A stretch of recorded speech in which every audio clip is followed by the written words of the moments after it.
Hello everyone, welcome to my channel BK Munna Lal. आज मैं आपको सिंथेसिस ऑफ सेंटेंसेस के अंतर्गत simple sentence by using infinitive discuss करने वाला हूं। डियर स्टूडेंट्स, अभी तक आप मेरे चैनल पर नए हों तो प्लीज़ चैनल को सब्सक्राइब अवश्य कर लें, जिससे आप मेरे आने वाले हर वीडियो का नोटिफिकेशन प्राप्त कर सकें और अपनी तैयारी बहुत अच्छे से कर सकें। तो आइए शुरू करते हैं।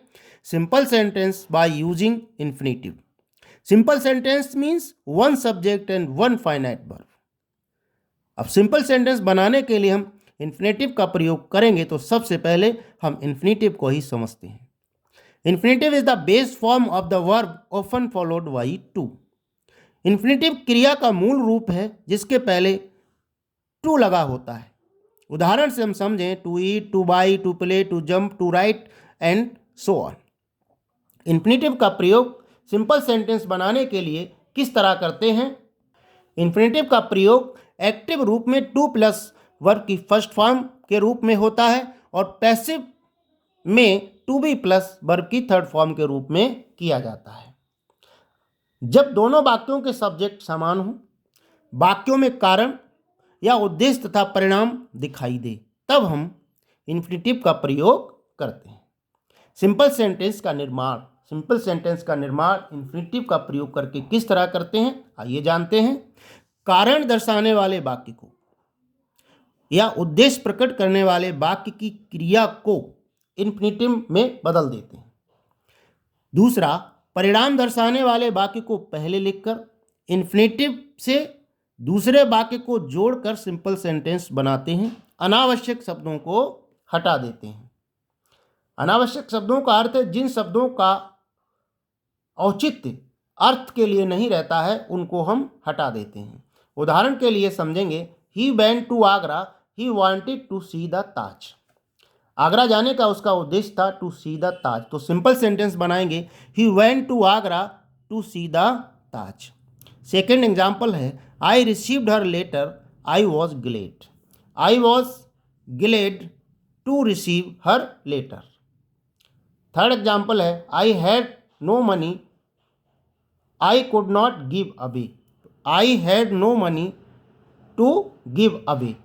Fourth example है, he has 3 sons, he has to educate them.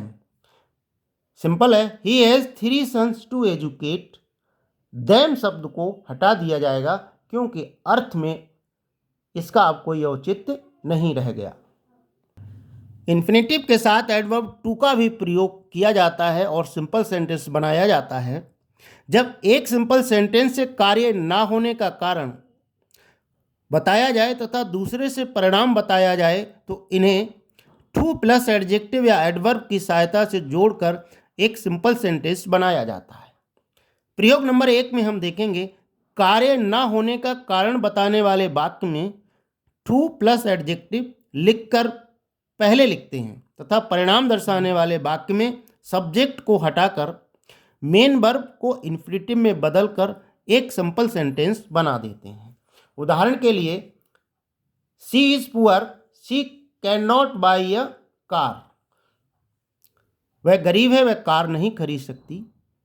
तो हमें क्या करना है, पहले एडजेक्टिव के पहले टू लगा देना है और बाद वाली क्रिया जो कार्य को नहीं दर्शाती है, नेगेटिव है, उसके पहले इन्फिनेटिव लगा देते हैं, अर्थात टू लगा देते हैं। She is too poor to buy a car.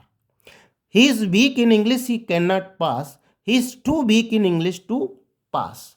Second प्रयोग अब हम देखेंगे, कारण दर्शाने वाले वाक्य में वेरी प्लस एडजेक्टिव है, तो वेरी के स्थान पर टू लिखकर दूसरे वाक्य को इन्फिनेटिव से जोड़ते हैं। उदाहरण देखते हैं, he is very fat, he can not run. He is too fat to run. He is too fat to run. Next example है, the boy was very poor, he was not happy.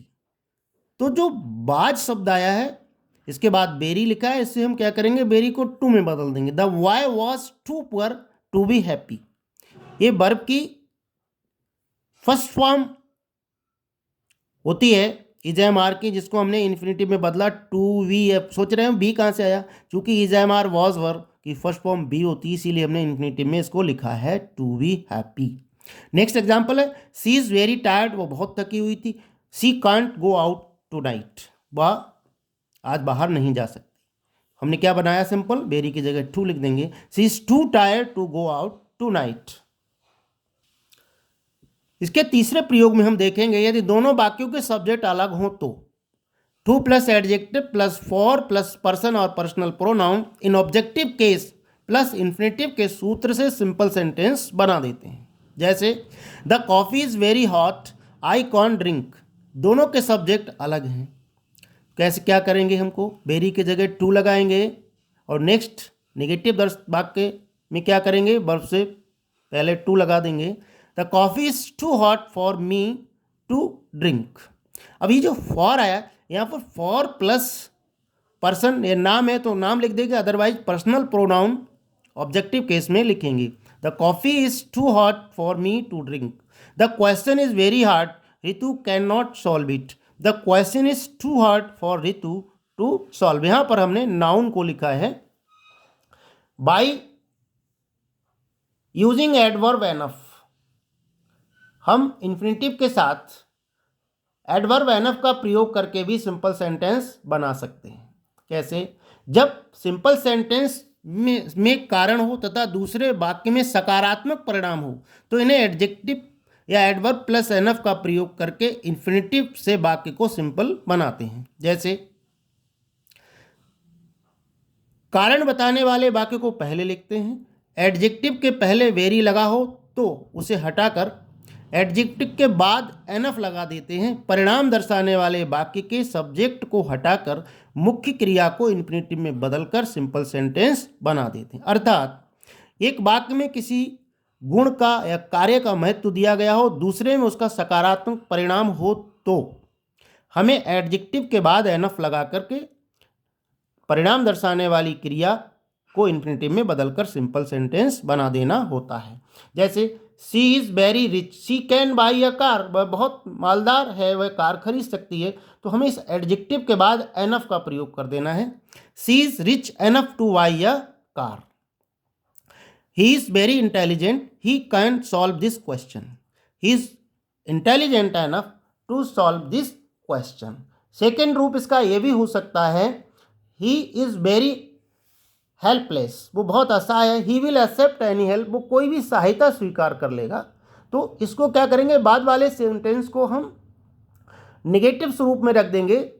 जब double negative हो जाता है तब वह उसका अर्थ positive निकलता है, सकारात्मक आता है। Is too helpless not to accept any help, वह इतना असहाय है, वह कोई भी सहायता स्वीकार करने के लिए बहुत असहाय है, अर्थात वह कोई भी सहायता स्वीकार कर सकता है।